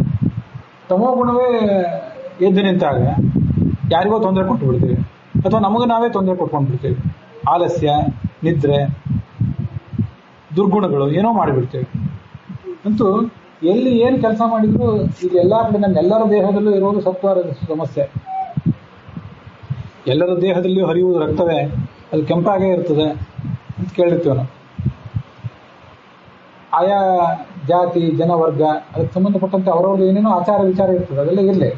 ಆದರೆ ಒಳಗೆಲ್ಲರಲ್ಲೂ ಇರುವುದು ರಕ್ತ, ಕೆಂಪಾದ ರಕ್ತವೇ, ಅದೆಲ್ಲ ಯಾಕೆ ಭೇದ ಅಂತ ಕೇಳ್ತಿರ್ತೇವೆ. ರಕ್ತದಲ್ಲೇ ಆದರೂ ಸ್ವಲ್ಪ ಏನಾದರೂ ಎ ಬಿ ಇಂಥವೆಲ್ಲ ವರ್ಗೀಕರಣ ಇರ್ತದೆ. ಆದರೆ ಸಮಸ್ತ ಪ್ರಪಂಚದಲ್ಲಿ ಪ್ರಾಣಿ, ಪಕ್ಷಿ, ಶೀತ ರಕ್ತದ ಪ್ರಾಣಿಗಳಿವೆ, ಹಾವು ಮೊದಲಾದದ್ದು. ಬಿಸಿ ರಕ್ತದ ಪ್ರಾಣಿಗಳು ಮನುಷ್ಯರಿದ್ದೇವೆ. ಬೆನ್ನಲ್ಲಿ ಬಿದ್ದ ಪ್ರಾಣಿಗಳು, ಬೆನ್ನಲ್ಲಿ ಬಿಲ್ಲಿನ ಪ್ರಾಣಿಗಳು, ಕಶೇರುಕ, ಅಕಶೇರುಕ, ಸಸ್ತನ ಪ್ರಾಣಿಗಳು, ಸ್ತನ ಇಲ್ಲದೇನೆ ಪ್ರಾಣಿ ತನ್ನ ಮರಿಗೆ ಏನೋ ಕಾಳು ಕಡಿ ತಿನ್ನಿಸುವಂಥ ಪ್ರಾಣಿಗಳಿವೆ. ಎಷ್ಟು ಥರದ ಪ್ರಾಣಿಗಳಿವೆ. ಮೀನುಗಳು ಕೆಲವು ತಮ್ಮ ಮರಿಗಳಿಗೆ ಬೇರೆ ಏನೋ ತಿನ್ನಿಸಿ ಕಾಪಾಡ್ತವೆ. ತಿಮಿಂಗಿಲವಂಥ ಮೀನು ತನ್ನ ಮರಿಗೂ ಹಾಲು ಕುಡಿಸಿ ಕಾಪಾಡ್ತದೆ. ತಿಮಿಂಗಿಲ ಒಂದು ಸಸ್ತನ, ಅದು ತಿಮಿಂಗಿಲ ಹಾಲು ಕುಡಿಸ್ತದೆ. ಪೇಸ್ಟಿನಷ್ಟು ದಪ್ಪ ಇರ್ತದೆ ಅದ್ರ ಹಾಲು. ಈ ನಾವು ಉಳಿದು ನೋಡೋದು ಹಾಲಿನಲ್ಲಿ ಫ್ಯಾಟಿನ ಅಂಶ ಬಹಳ ಕಡಿಮೆ ಇರ್ತದೆ. 60-70ರಷ್ಟು ಅಂಶ ಅದರಲ್ಲಿ ಕೊಬ್ಬಿರ್ತದೆ ತಿಮಿಂಗಿಲದ ಹಾಲಿನಲ್ಲಿ. ತುಂಬ ಪೇಸ್ಟಿನಷ್ಟು ದಪ್ಪವಾದ ಹಾಲು, ಅದನ್ನು ತನ್ನ ಮರಿಗೆ ಕುಡಿಸ್ತದೆ. ಎಷ್ಟು ಥರದ ಪ್ರಾಣಿಗಳನ್ನು ಭಗವಂತ ಸೃಷ್ಟಿ ಮಾಡಿದ್ದಾನೆ. ಕಳೆದ ದಿವಸ ಕೆಲವು ನೋಡಿದ್ದೇವೆ ನಾವು. ಎಲ್ಲಿ ಯಾವ ಪ್ರಾಣಿಯೇ ಅದು ಮನುಷ್ಯ ಇರಲಿ, ಪ್ರಾಣಿ, ಜಲಚರ ಇರಲಿ, ಆಕಾಶದಲ್ಲಿ ಸಂಚಾರ ಮಾಡುವ ಪಕ್ಷಿಗಳಿರಲಿ, ಮನುಷ್ಯರಿರಲಿ, ಮೊಟ್ಟೆ ಒಡೆದು ಬರುವಂಥ ಅಂಡಜಗಳು ಅಂತ ಕರೀತಾರೆ. ಮೊಟ್ಟೆ ಒಡೆದು ಬರುವಂಥ ಪ್ರಾಣಿಗಳು ಮೊದಲು ಮೊಟ್ಟೆ ತಾಯಿ ಹೊಟ್ಟೆಯಿಂದ ಹೊರಗೆ ಬರ್ತದೆ, ಅದನ್ನು ಒಡೆದು ಮರಿ ಹೊರಗೆ ಬರ್ತದೆ. ಗರ್ಭಕೋಶದಿಂದ ಬರುವವರು ನಾವು, ನಮ್ಮನ್ನು ಜರಾಯುಜ ಅಂತಾರೆ. ಅಂಡಜ, ಜರಾಯುಜ. ಇನ್ನು ಸ್ವೇದಜ ಅಂತ ಬೆವರಿನಿಂದ ಹುಟ್ಟುವಂಥ ಕೆಲವು ಹೇನು ಮೊದಲಾದಂತಿರ್ತಾರೆ. ಉದ್ಭಿಜ್ಜ ಅಂತ 4ನೇದು ಅಂತಾರೆ. ಭೂಮಿಯಲ್ಲಿ ಹಾಕಿದ್ರೆ ಭೂಮಿಯನ್ನು ಸೀಳಿಕೊಂಡು ಹೊರಗೆ ಬರುವಂಥ ಮೊಳಕೆ ಸಸ್ಯ ಅವೆಲ್ಲ ಅವಂಥರದ್ದು. ಎಷ್ಟು ಥರದ ಪ್ರಾಣಿಗಳು, ಎಲ್ಲಿ ಏನು ಪ್ರಾಣಿ ಹುಟ್ಟಿದ್ರು, ಎಲ್ಲಿ ಏನು ಪಕ್ಷಿ ಹುಟ್ಟಿದ್ರು, ಎಲ್ಲ ಕಡೆ ಇರುವುದು ಸತ್ವ ರಜಸ್ಸು ತಮಸ್ಸು ಮೂರೇ ಗುಣ. ಜಡದಲ್ಲಿಯೂ ಅವೇ, ಚೇತನದಲ್ಲಿಯೂ ಅವೇ, ಅದನ್ನೆಲ್ಲ ನಿಯಂತ್ರಿಸುವ ಅವೇ ಗುಣ. ಮತ್ತು ಗುಣವೇ ಎಲ್ಲ ಕಡೆ ಇದ್ದಾಗ, ಪ್ರಕೃತಿಯೇ ಎಲ್ಲ ಕಡೆ ನಿಯಂತ್ರಿಸುವಾಗ ನಾವು ಯಾರನ್ನಾದರೂ ದ್ವೇಷಿಸುವುದು ಯಾಕೆ, ಅವರ ಮೇಲೆ ಹಗೆ ಸಾಧಿಸುವುದು ಯಾಕೆ? ಕ್ಷಮಾಗುಣವನ್ನು ಮಾಡ್ಕೋಬೇಕು. ಇನ್ನೊಂದು, ಕೆಚ್ಚಿದ ವಿಧಿಯ ಬಿರುಬಿನಲ್ಲಿ, ಬಿರುಬು ತುಂಬ ಕೆಲವು ಹಳೆಯ ಶಬ್ದಗಳಿವೆಲ್ಲ. ನಮಗೆ ವಿಧಿ ಏನೋ ಒಂದು ಕಷ್ಟ ತಂದುಕೊಟ್ಟಿದ್ದು. ಬಿರುಬು ಅಂದರೆ ಕಷ್ಟ, ನೋವು. ಅದು ತಂದುಕೊಟ್ಟಿದ್ದು ಯಾರು? ವಿಧಿ. ಜಗತ್ತಿನಲ್ಲಿ ಯಾರ ಜೀವನದಲ್ಲಿ ಕಷ್ಟ ಬಂದಿಲ್ಲ? ಕಸ್ಯನೋ ವ್ಯಸನಂ ಪ್ರಾಪ್ತಂ ಶ್ರೇಯಃ ಕಸ್ಯ ನಿರಂತರಾಹ ಅಂತಿರ್ತಾರೆ. ಎಷ್ಟೋ ಜನರು ಸಾಧು ಸತ್ಪುರುಷರು, ಬೇರೆ ಯಾರೋ ರಾಜರು, ಯಾರ್ಯಾರ್ದೋ ಜೀವನ ಎಲ್ಲ ನೋಡಿದ್ದೀವಿ. ಇಲ್ಲಿ ಕೇಳಲಿಕ್ಕೆ ಹೇಳಲಿಕ್ಕೆ ಕೂತಂಥ ನಿಮ್ಮಂಥವ್ರ ಜೀವನ ನೋಡಿಕೊಂಡ್ರು ಕೂಡ ಎಷ್ಟು ಥರದ ಕಷ್ಟ ನಷ್ಟಗಳೆಲ್ಲ ನಮ್ಮ ಜೀವನದಲ್ಲೂ ಬಂದಿದೆ. ಸುಖವೂ ಬಂದಿದೆ, ದುಃಖವೂ ಬಂದಿದೆ. ಆವಾಗ ಏನು ಮಾಡಬೇಕು? ಅದನ್ನು ಎದುರಿಸ್ಬೇಕು ಹೇಗೆ ಅಂದರೆ, ಕೆಚ್ಚದೆ ಧೈರ್ಯ, ಎದೆಯಲ್ಲಿ ಧೈರ್ಯ ತುಂಬಿಕೊಂಡು ಅದನ್ನು ಎದುರಿಸ್ಬೇಕು. ಇದು ಎರಡನೇ ತಪಸ್ಸು. ಮೊದಲನೇ ತಪಸ್ಸು ಕ್ಷಮೆ, ಎರಡನೇ ತಪಸ್ಸು ಧೈರ್ಯದಿಂದ ಕಷ್ಟವನ್ನು ಎದುರಿಸುವುದು. ಅದನ್ನು ಇನ್ನೊಂದು ಕಡೆ ಶಾಸ್ತ್ರದಲ್ಲಿ ಹೇಳ್ತಿರ್ತಾರೆ, ಕಷ್ಟ ಅಂದರೆ ತಪಸ್ಸು ಅಂತ ತಿಳ್ಕೊಂಡ್ಬಿಡ್ಬೇಕು. ಕಷ್ಟ ಅಂದರೆ ತಪಸ್ಸು ಅಂತ ತಿಳ್ಕೊಂಡ್ಬಿಟ್ರೆ ಅದನ್ನ ಎದುರಿಸುವುದು ಬಹಳ ಸುಲಭ. ಅದೇನು ಪ್ರವಚನ ಹೇಳ್ತೀವಿ ಕೂತ್ಕೊಂಡು, ಕಷ್ಟ ಅಂದರೆ ತಪಸ್ಸು ಅಂತ ತಿಳ್ಕೊಂಡ್ರೆ ಅನುಭವಿಸೋರಿಗೆ ಗೊತ್ತಾಗ್ತದಲ್ಲ. ಆದರೆ ಎಲ್ಲ ಸರಿ, ಆದರೆ ಅದನ್ನು ಹಾಗೆ ತಿಳ್ಕೊಂಡ್ರೆ, ಕಷ್ಟ ಅಂದರೆ ತಪಸ್ಸು ಅಂತ ತಿಳ್ಕೊಂಡ್ರೆ ಅದರಿಂದ ದೊಡ್ಡ ಲಾಭ ಇದೆ. ಕಷ್ಟ ಬಂದಾಗ ಗೋಳಾಡ್ತಾ ಕೂತ್ರೆ ಅದರಿಂದ ಬರಬೇಕಾದ ಪಕ್ವತೆ ನಮಗೆ ಬರೋದಿಲ್ಲ. ಈ ನಮ್ಮದು ಈ ಮನೋವಿಜ್ಞಾನ, ಮನೋವಿಶ್ಲೇಷಣಾ ವಿಜ್ಞಾನದಲ್ಲಿ ಒಂದು ಮಾತು ಹೇಳ್ತಿರ್ತಾರೆ. ಈಗ ಒಂದು ಶಬ್ದ ಪ್ರಯೋಗ ಮಾಡುವಾಗ ಸ್ವಲ್ಪ ಎಚ್ಚರಿಕೆಯಿಂದಿದೆ ಅಂತ ಹೇಳ್ತಿರ್ತಾರೆ. ಒಂದು ವಿಷಯ, ಒಂದು ವಿದ್ಯಮಾನ, ನಮ್ಮ ಎದುರಿಗೆ ಒಂದು ಹ್ಯಾಪ್ನಿಂಗ್, ಅದಕ್ಕೆ ನೀವೇನು ಕೊಡೋ ಶಬ್ದ ಇದೆಯಲ್ಲ, ಆ ಶಬ್ದದ ಆಧಾರದಿಂದ ನಿಮ್ಮ ಮನೋಭಾವ ಹೇಗಿದೆ ಅಂತ ತೀರ್ಮಾನ ಆಗ್ತದೆ. ಇದು ಕಷ್ಟ, ಇದು ಅಸಾಧ್ಯ, ಇದು ಇಂಪಾಸಿಬಲ್ ಅಂತ ಈಗ ಮಾತಾಡ್ತಾ ಹೋದ್ರೆ ಮನಸ್ಸು ಕುಗ್ತಾ ಹೋಗ್ತದೆ. ನಮ್ಮ ಸುತ್ತಮುತ್ತಲಿರುವಂಥ ನಮ್ಮ ಮಕ್ಕಳು, ಮೊಮ್ಮಕ್ಕಳು, ಅದು ಅದೇನೋ ಆಗದೇ ಇರೋ ಕೆಲಸ, ಅವರು ಹಾಗೆ ತಿಳ್ಕೊತಾ ಹೋಗ್ತಾರೆ. ಕಷ್ಟಗಳನ್ನು ಟ್ರೈನಿಂಗ್ ಅಂತ ತಿಳ್ಕೊಳ್ರಿ, ಚಾಲೆಂಜು, ಸವಾಲು ಅಂತ ತಿಳ್ಕೊಳ್ರಿ. ಆವಾಗ ಶಬ್ದ ಪ್ರಯೋಗ ಮಾಡಿರಿ. ಶಬ್ದ ಬೇರೆ ಆಯ್ತು ಇಷ್ಟೇ, ವಿಷಯ ವಸ್ತುಸ್ಥಿತಿ ಅದೇನೆ, ಶಬ್ದ ಪ್ರಯೋಗ ಬೇರೆ ಮಾಡಿಬಿಟ್ರೆ ಆವಾಗ ಟ್ರೈನಿಂಗ್ ಅಂತ, ಟ್ರೈನಿಂಗ್ ಆದ್ರೆ ಹೋಗ್ತೇವೆ ಅಂತ. ಯಾಕಂದರೆ ನಾಳೆ ಮತ್ತೆ ಏನೋ ಉದ್ಯೋಗ ವ್ಯವಹಾರ ಮಾಡಲಿಕ್ಕೆ ಅನುಕೂಲ ಆಗ್ತದೆ. ಮಿಲಿಟ್ರಿ ಟ್ರೈನಿಂಗ್ ಹೋಗ್ತಾರೆ, ಅದೇನು ಸುಲಭವಾಗಿ ಆಗ್ತದೆ. ಪೊಲೀಸ್ ಟ್ರೈನಿಂಗ್ ಹೋಗ್ತಾರೆ, ಇನ್ಯಾವುದೋ ಕೆಲಸಕ್ಕೆ ಅಂತೇಳಿ ಯಾವುದೋ ಊರಿಗೆ ತರಬೇತಿಗಂತೆ ಶಾಲೆಗೆ ಹೋಗ್ತಾರೆ, ಕಾಲೇಜಿಗೆ ಹೋಗ್ತಾರೆ. ಕಷ್ಟ ಅಂತ ಆಲೋಚನೆ ಮಾಡ್ಬೋದು, ಅದನ್ನು ಟ್ರೈನಿಂಗ್ ಅಂತ ಆಲೋಚನೆ ಮಾಡಿಬಿಟ್ರೆ ಅದನ್ನೇ ತಪಸ್ಸು ಅಂತ ಶಾಸ್ತ್ರ ಹೇಳಿದೆ. We cannot change our surroundings, but we can definitely change our attitude ಅಂತ ಶಾಸ್ತ್ರದಲ್ಲಿ ಹೇಳ್ತಾರೆ. ನಮ್ಮ ಸುತ್ತಮುತ್ತಲು ನಡೆಯುವುದನ್ನು ನಾವು ಬದಲು ಮಾಡಲಿಕ್ಕೆ ಸಾಧ್ಯವ? ಎಷ್ಟೇ ದೊಡ್ಡ ಚಕ್ರವರ್ತಿಗಾಗಲಿ, ರಾಜನಿಗಾಗಲಿ, ಮತ್ತೆ ಯಾರಿಗೇ ಆಗಲಿ ಅದನ್ನು ಬದಲಾಯಿಸ್ಲಿಕ್ಕೆ ಸಾಧ್ಯವ? ಬದಲಾಯಿಸ್ಲಿಕ್ಕೆ ಸಾಧ್ಯ ಇಲ್ಲ. ಜೀವನದಲ್ಲಿ ಏನಾಗಬೇಕು ಅದು ಆಗಲೇಬೇಕು. ಆದರೆ ನಮ್ಮ ಮನೋಭಾವ ಬದಲಾವ, ಅದನ್ನು ನೋಡುವ ಮನೋಭಾವ, ಅದು ಪ್ರತಿಕ್ರಿಯಿಸುವ ರೀತಿ, ಅದನ್ನು ಬದಲು ಮಾಡ್ಕೋಬಹುದು. ಪ್ರತಿಕ್ರಿಯಿಸುವ ರೀತಿ ಬದಲು ಮಾಡ್ಕೊಂಡ್ಬಿಟ್ರೆ ಎಲ್ಲ ಆರಾಮಾಗಿ ನಡೆದು ಹೋಗಿಬಿಡ್ತು. ಶಾಸ್ತ್ರದಲ್ಲ ಹೇಳ್ತಾರೆ, ಇವತ್ತು ನಮಗೊಂದು ರೋಗ ಬಂತು, ರೋಗ ನಮಗೆ ಭಗವಂತನ ನೆನಪು ತಂದಿತ್ತು. ಆವಾಗ ಇದನ್ನು ತಪಸ್ಸು ಅಂತ ತಿಳ್ಕೊಂಡು, ತಪಸ್ಸು ಮಾಡಲಿಕ್ಕೆ ಭಗವಂತನ ಅವಕಾಶ ಕೊಟ್ಟಿದ್ದಾನೆ. ನಾನು ಅನೇಕ ಸಲ ಅನ್ಕೊಳ್ಳೋದು, ಎಲ್ಲೋ ಶಾಸ್ತ್ರದಲ್ಲಿ, ಪುರಾಣದಲ್ಲಿ ಕೇಳ್ತಿರ್ತೀವಿ, ಯಾರೋ ಒಬ್ಬ ಋಷಿ ತಪಸ್ಸು ಮಾಡ್ಲಿಕ್ಕೆ ಕೂತ, ಯಾರೋ ಒಬ್ಬ ಅಪ್ಸರೆ ಬಂದು ತಪಸ್ಸಿಗೆ ಭಂಗ ತಂದು, ನಾವೆಲ್ಲ ಕಥೆ ಕೇಳ್ತಿರ್ತೀವಿ. ಈಗ ನಾವೇನು ಕಷ್ಟ ನಷ್ಟ ಅನುಭವಿಸ್ತಿರ್ತೀವಲ್ಲ, ನೋವು ಅನುಭವಿಸ್ತಿರ್ತೀವಲ್ಲ, ಇದು ಒಂದು ತಪಸ್ಸು ಅಂತ ತಿಳ್ಕೊಂಡ್ಬಿಟ್ರೆ ಈ ತಪಸ್ಸನ್ನು ಕೆಡಿಸ್ಲಿಕ್ಕೆ ಭಗವಂತ ಯಾವ ಅಪ್ಸರೆಯನ್ನು ಕಳಿಸೋದೇ ಇಲ್ಲ. ನಿನ್ನ ತಪಸ್ಸು ಮಾಡ್ಲಿಕ್ಕೆ ಒಂದು ಅವಕಾಶ ಕೊಟ್ಟಿದ್ದೀನಿ, ಆರಾಮಾಗಿ ತಪಸ್ಸು ಮಾಡೋದು ಬಿಟ್ಬಿಡ್ತಾನೆ ಭಗವಂತ. ಇಲ್ಲೆಲ್ಲ ಅಪ್ಸರೆಯನ್ನು ಕಳಿಸೋದಿಲ್ಲ. ಇನ್ಯಾವುದೋ ಸಮುದ್ರ ತೀರದಲ್ಲೋ ನದಿ ತೀರದಲ್ಲೋ ಕೂತ್ರೆ, ನನಗೆ ಇಂದ್ರನ ಪದವಿ ಬೇಕು, ಚಂದ್ರನ ಪದವಿ ಬೇಕು ಅಂತ ಕೂತ್ರೆ ಆವಾಗ ಅಂಥ ವಿಘ್ನಗಳನ್ನು ವಿಶ್ವಾಮಿತ್ರ, ವಸಿಷ್ಠ, ಯಾರ್ಯಾರಿಗೋ ಅಂಥ ಅಪ್ಸರೆಯನ್ನು ಕಳಿಸಿದ್ದ ಅಂತೆಲ್ಲ ನಾವು ಕೇಳ್ತೇವೆ. ಯಾವ ಅಪ್ಸರೆಯನ್ನು ಕಳಿಸದೆ ನಿರಾತಂಕವಾಗಿ ಅನುಭವಿಸಿ ಹೋಗು ಅಂತ ದೇವರು ನಮಗೆ ಕೊಟ್ಟಿದ್ದು ಒಂದು ಅವಕಾಶ, ಟ್ರೈನಿಂಗು, ತಪಸ್ಸು ಅಂದರೆ ನಮ್ಮ ಈ ಜೀವನ. ಅದರಲ್ಲಿ ಭಗವಂತ ತಪಸ್ಸು ಅಂತ ತಿಳ್ಕೊಂಡ್ಬಿಡ್ಬೇಕು. ರೋಗ ಬಂದರು, ಮಾನಸಿಕ ರೋಗ ಬಂದರು, ದೈಹಿಕ ರೋಗ ಬಂದರು, ಅದು ಹಾಗೆ ಟ್ರೈನಿಂಗ್ ಅಂತ ತಿಳ್ಕೊಂಡು ಮುಂದುವರೆದ್ರೆ ವಸ್ತುಸ್ಥಿತಿ ಅಂತೂ ಬದಲಾಗೋದಿಲ್ಲ. ನೀವು ಹತ್ತು ಗೋಳಾಡಿದ್ರು ವಸ್ತುಸ್ಥಿತಿ ಏನು ಬದಲಾಗೋದಿಲ್ಲ. ಅದಕ್ಕೆ ಪ್ರತಿಕ್ರಿಯಿಸುವ ರೀತಿ ಬದಲಾದರೆ ನಮ್ಗೆ ಅನುಕೂಲ ಆಗ್ತದೆ. ಅದು ಎಷ್ಟು ಹೇಳ್ತಾರೆ ಅಂದರೆ ಶಾಸ್ತ್ರದಲ್ಲಿ ಕೇಳಿದರೆ ನಮಗೆ ಭಯ ಅನ್ನಿಸ್ತದೆ. ಮೊನ್ನೆ ಅದೇ ಬಂತು, ಸಾವು ಅಂತ ಮಾತಾಡಬೇಡ್ರಿ, ದಯವಿಟ್ಟು ಸಾವು ಅಂದ್ಬೇಡ್ರಿ, ಬಿತ್ತು ಅಂದರೆ ಅಂತ ಅಮಂಗಳ ಮಾತಾಡಬೇಡ್ರಿ ಅಂತ ಅಂತಿರ್ತಾರೆ. ಇನ್ನೊಬ್ಬರು ಸಾವಿನ ಬಗ್ಗೆ ಹೋಗಲಿ, ನಿಮ್ಮ ಸಾವಿನ ಬಗ್ಗೆನೇ ಆಲೋಚನೆ ಮಾಡಿರಿ ಅಂತ ಹೇಳ್ತಿರ್ತಾರೆ. ಒಂದು ಕೂತು ಆಲೋಚನೆ ಮಾಡಬೇಕು. ನಾಳೆ ನಾನು ಸತ್ತ ಕೂಡಲೇ 4 ಜನ ಬರ್ತಾರೆ, ಒಂದು ಚಟ್ಟ ತಯಾರು ಮಾಡ್ತಾರೆ, ನನ್ನ ಮಲಗಿಸಿ ಅದನ್ನ ಕರ್ಕೊಂಡು ಹೋಗ್ತಾರೆ, ಅಥವಾ ಕೂಡಿಸಾರು ಕರ್ಕೊಂಡು ಹೋಗ್ತಾರೆ. ಅವರವರಲ್ಲಿ ಇರುವ ಪದ್ಧತಿ ಪ್ರಕಾರ ಕೂಡಿಸಾರು ಕರ್ಕೊಂಡು ಹೋಗ್ತಾರೆ. ನಮ್ಮ ಶವವನ್ನು ಹೊತ್ಕೊಂಡು ಹೋಗ್ತಾರಲ್ಲ, ಇದು ನಾವು ಮಾಡೋ ತಪಸ್ಸೆ. ಯಾಕಂದರೆ ಇದು 2 ಮುಖ. ಇನ್ನೊಬ್ಬರ ಶವವನ್ನು ನಾವು ತೊಗೊಂಡು ಹೋಗ್ತೇವಲ್ಲ, ಅದು ಒಂದು ಪುಣ್ಯದ ಕೆಲಸ ಅಂತ ಹೇಳ್ತಿರ್ತಾರೆ. ಯಾರಿಗಾದ್ರೂ ಮದುವೆ ಏನೋ ಪುಣ್ಯ ಕಾರ್ಯದಲ್ಲಿ ಭಾಗವಹಿಸಿದ್ರೆ ಭಾಗವಹಿಸ್ರಿ, ಆದರೆ ಸತ್ತಾಗ ಮಾತ್ರ ಅವಶ್ಯ ಭಾಗವಹಿಸ್ರಿ ಅಲ್ಲಿ ಹೋಗಿ ಅಂತ ಹೇಳ್ತಿರ್ತಾರೆ. ಎಲ್ಲ ನೀವು ಒಂದು ಕೇಳಿರ್ತೀರಿ, ಹೆಗಲು ಕೊಡಬೇಕು ಅಂತ ಅಂತಿರ್ತೀವಿ. ನಾವು ಯಾರಿಗಾರು ಹೆಗಲು ಕೊಟ್ಟರೆ ನಮಗೂ ಯಾರು ಹೆಗಲು ಕೊಡ್ತಾರೆ. ಇನ್ನೊಬ್ಬರ ಅಂತ್ಯಕ್ರಿಯೆಯಲ್ಲಿ ಭಾಗವಹಿಸುವುದು ಒಂದು ತಪಸ್ಸು. ನಮ್ಮ ಅಂತ್ಯಕ್ರಿಯೆ ನಾಳೆ ನಡೀತದೆ, ನಮ್ಮನ್ನು ತೊಗೊಂಡು ಹೋಗ್ತಾರೆ, ನಮ್ಮನ್ನು ತೊಗೊಂಡು ಸುಡ್ತಾರಲ್ಲ ಈ ದೇಹವನ್ನು. ಇಷ್ಟು 70-80 ವರ್ಷ ಈ ದೇಹವನ್ನು ಭಾರಿ ಪ್ರೀತಿಯಿಂದ ನಾವು ಕಾಪಾಡ್ಕೊಂಡಿದ್ದೇವಲ್ಲ, ಇದನ್ನು ತೊಗೊಂಡೋಗಿ ಸುಡ್ತಾರಲ್ಲ, ನಮ್ಮದೇ ದೇಹವನ್ನು ನಾಳೆ ತೊಗೊಂಡೋಗಿ ಸುಡ್ತಾರಲ್ಲ, ಹೂಳ್ತಾರಲ್ಲ, ಅದೊಂದು ತಪಸ್ಸು ಅಂತ ತಿಳ್ಕೊಂಡ್ಬಿಟ್ಟು ಆವಾಗ ಜೀವನ ಅದು ಸಾಂಗ್ ಆಗಿಬಿಡ್ತದೆ ಅಂತ ಅದನ್ನು ಹೇಳ್ತಿರ್ತಾರೆ. ಅದೊಂದು ಯಜ್ಞ ಅಂತ. ನಮ್ಮ ದೇಹವನ್ನು ತೊಗೊಂಡೋಗಿ ಮಣ್ಣಿಗೆ ಹಾಕುವುದು, ಬೆಂಕಿಗೆ ಹಾಕುವುದೇನಿದೆ ಅದೊಂದು ಯಜ್ಞ ಅಂತ. ಅದಕ್ಕೆ ಅಂತ್ಯೇಷ್ಟಿ ಅಂತಾರೆ ಸ್ವಾರಸ್ಯದ. ಕೊನೆಯ ಯಜ್ಞ ಅಂತದ್ದು ನಮ್ಮ ಜೀವಮಾನದಲ್ಲಿ ನಾವು ಮಾಡೋದು ಕೊನೆಯ ಯಜ್ಞ ಅಂತದ್ದು. ನೀವು ಅನ್ಕೊಳ್ರಿ ಬಿಡ್ರಿ, ಅವ್ರು ಮಾಡೇ ಮಾಡ್ತಾರೆ. ಅನ್ಕೊಂಡ್ರೆ ನೀವು ಲಾಭ. ಅದಕ್ಕೆ ಕ್ಷಮೆ ಇರಲಿ, ಅದು ಕೆಚ್ಚದೆ ಇರಲಿ, ಧೈರ್ಯದಿಂದ ಎದುರಿಸಬೇಕು. ಸಮತೆ, ನಿರ್ಮತ್ಸರತೆ, ಗೆಲುವುಗಳಲ್ಲಿ ಜೀವನದಲ್ಲಿ ಸೋಲೇ ಆಗಲಿ ಗೆಲುವೇ ಆಗಲಿ ಸಮಾನ ಮನೋಭಾವದಿಂದ ಅದನ್ನು ಸ್ವೀಕಾರ ಮಾಡಿರಿ. ಭಗವದ್ಗೀತೆ ಅದನ್ನು ಹೇಳ್ತದೆ. ಲಾಭ ಅಲಾಭ ಇತ್ಯಾದಿ ಎಲ್ಲ ಪ್ರಸಂಗಗಳಲ್ಲಿ ಕೂಡ ಅದನ್ನು ಸಮಾನ ಮನೋಭಾವದಿಂದ ಸ್ವೀಕಾರ ಮಾಡಿರಿ. ಮತ್ತು ನಿರ್ಮತ್ಸರತೆ, ನಾವು ಸೋತಾಗ ನಾವು ಗೆದ್ದಾಗ ಸಮಾನ ಮನೋಭಾವದಿಂದ ಇರುವುದು ಒಂದು. ಇನ್ನೊಂದು ವಿಷಯ ಏನಂದರೆ, ಇನ್ನೊಬ್ಬರು ನಮ್ಮ ಎದುರಿಗಿದ್ದವ್ರು ಸೋತರು, ಅವ್ರು ಗೆದ್ದರು, ಅವಾಗ ಏನು ಮಾಡಬೇಕು? ಆವಾಗಲೂ ಸಮಾನವಾಗಿರ್ಬೇಕು. ಅವರು ಸೋತ್ರಲ್ಲ, ಅವ್ರನ್ನ ಹಂಗಿಸುವುದನ್ನು ಮಾಡಬೇಕು. ಕೆಟ್ಟ ಮಾತುಗಳಿಂದ ಅವ್ರನ್ನ ಹಂಗೆ ಆಗಬೇಕು ಅವನಿಗೆ ಅಂತ ಅನ್ಬೇಡ್ರಿ, ಅದು ನೀಚಿತನ. ಪಾಪ ದೇವರು ಏನೋ ಮಾಡಿದ, ದೇವರು ಅವನಿಗೆ ಒಳ್ಳೇದು ಮಾಡಲಿ ಅಂತಂದು.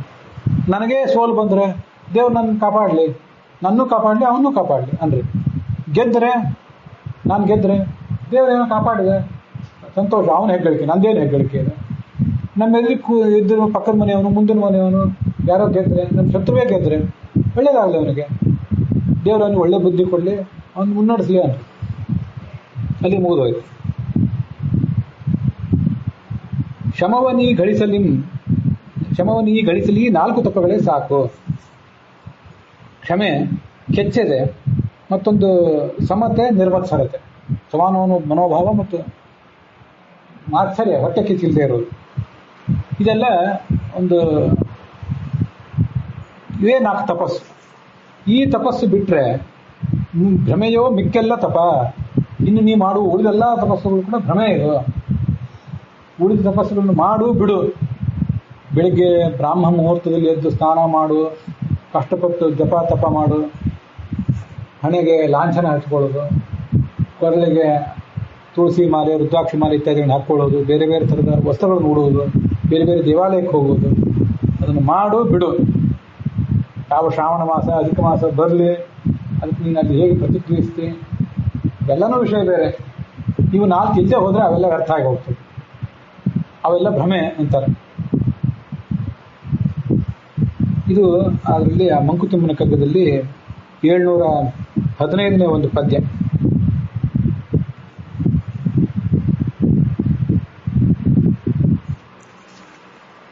ಮೃತನ ಸಂಸಾರ ಕಥೆ ಶವವಾಹಕರಿಗೇಕೆ, ಸತಿಯು ಗೋಳಿಡಲಿ ಸಾಲಿಗನು ಬೊಬ್ಬಿಡಲಿ, ಜಿತಮನದಿ ಚಿಚಿಗಟ್ಟಿ ಕೊಂಡೊಯ್ಯುತ್ತಿಹರವರು, ಧೃತಿಯ ತಳೆ ನೀನಂತೂ ಮಂಕುತಿಮ್ಮ. ಅದ್ರ ಮುಂದಿನ ಕಥೆ. ಮಂಕುತಿಮ್ಮನ ಕಗ್ಗ ಓದಬೇಕು ಅಂತಂದು ಇಟ್ಕೊಂಡಿದ್ದೆ ನಾನು, ಆಗಿರಲಿಲ್ಲ. ಅದು ಓದ್ಲಿಕ್ಕೆ ಹಚ್ಚಿದ ದೇವರು. ಓದಿದವರೊಬ್ಬರು ಕೆಲವಿಂತ ಸೆಲೆಕ್ಟೆಡ್ ಶ್ಲೋಕ ಇದೆ, ಇದನ್ನು ಹೇಳ್ರಿ ಅಂತ ಕಳಿಸಿದ್ರು. ಮನಸ್ಸನ್ನು ನಾವು ಹೇಗೆ ರೆಡಿ ಮಾಡ್ಕೋಬೇಕು ಅಂತ ಹೇಳ್ತಿರ್ತಾರೆ. ತುಂಬ ವಿಚಿತ್ರವಾದ ಒಂದು ಸನ್ನಿವೇಶ ಹೇಳ್ತಾರೆ ಅವರು. ಒಂದು ಮನೆಯಲ್ಲಿ ಒಬ್ರು ಯಾರು ಮರಣಿಸಿದ್ದಾರೆ ಅಂತ ತಿಳ್ಕೊಳ್ರಿ. ಆವಾಗ ಅದನ್ನ ತೊಗೊಂಡು ಹೋಗ್ಲಿಕ್ಕೆ 4 ಜನ ಬಂದರು. ಪಂಚಾಯತಿ ವಾಹನವಾದರೂ ಬಂತು ಅಥವಾ 4 ಜನ ಆದರೂ ಬಂದರು, ಏನೋ ಒಂದು ಬರ್ತಾರೆ. ಅವ್ರೇನು ಮಾಡ್ತಾರೆ, ಅವ್ರ ಕೆಲಸ ಅದು. ಈ ಸತ್ತು ಹೋದವನು ಪ್ರಧಾನಮಂತ್ರಿ ಆಗಿದ್ನ ಅಥವಾ ಪಿಯೋನ್ ಆಗಿದ್ನ, ಯಾವ ಜಾತಿಗೆ ಸಂಬಂಧಪಟ್ಟವನಾಗಿದ್ದ, ಹೆಣ್ಣು ಗಂಡು, ಏನೂ ವಿಚಾರ ಮಾಡೋದು.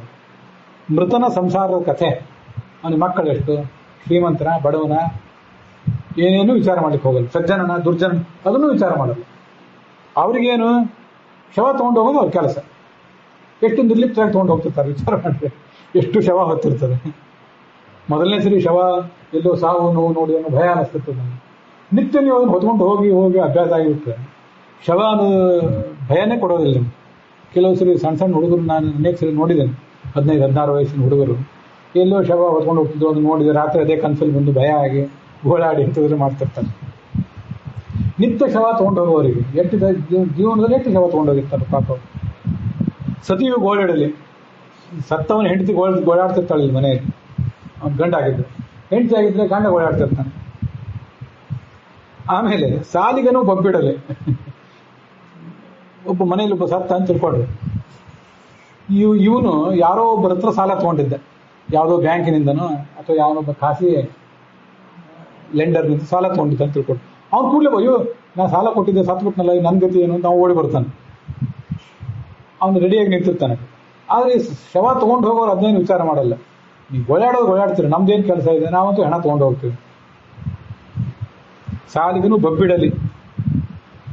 ಇನ್ನು ಏನೂ ವಿಚಾರ ಮಾಡೋದಿಲ್ಲ ಅವರು.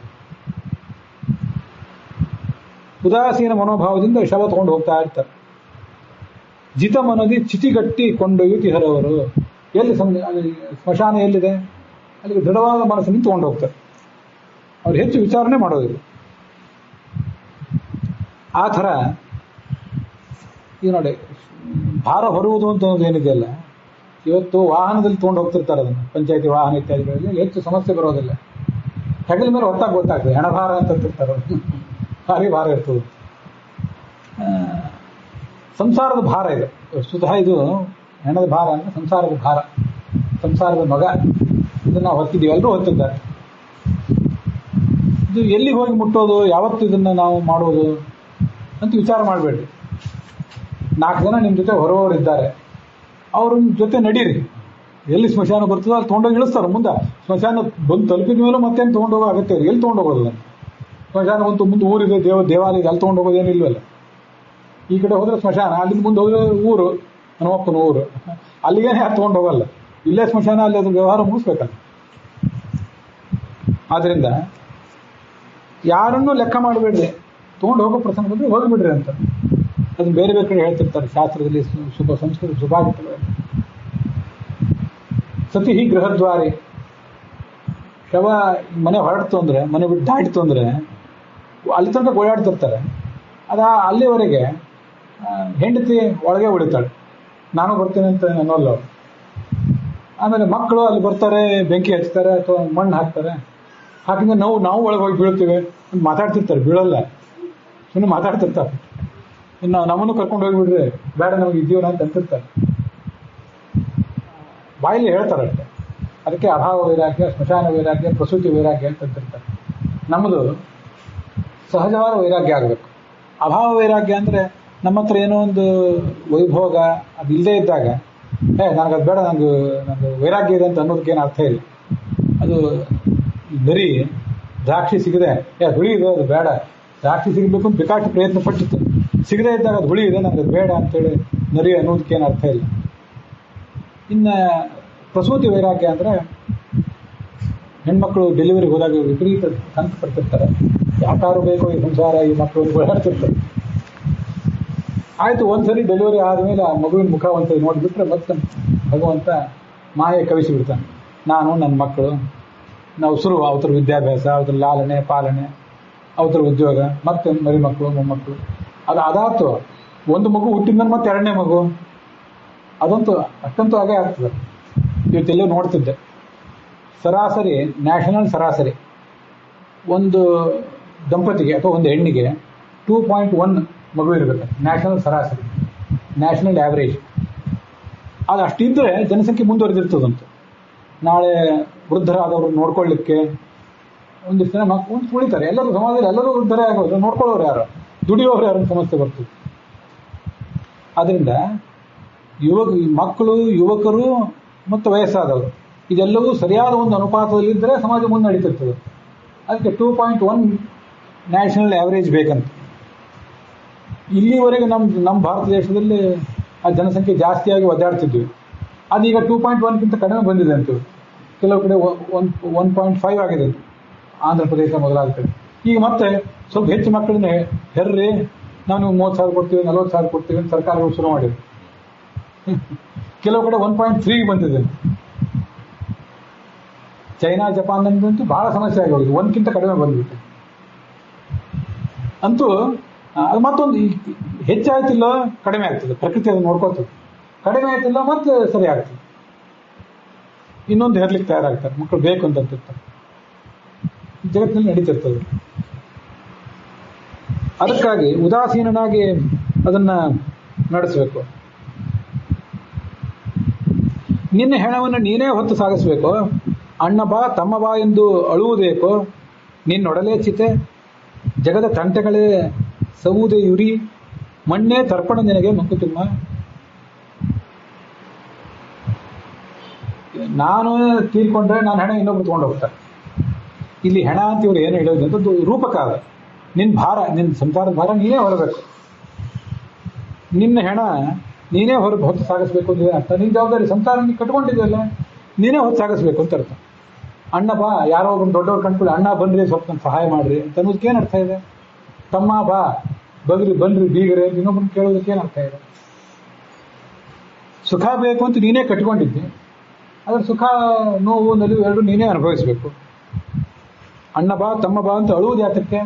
ಯಾಕೆ ಅಳಬೇಕು ಮನುಷ್ಯ?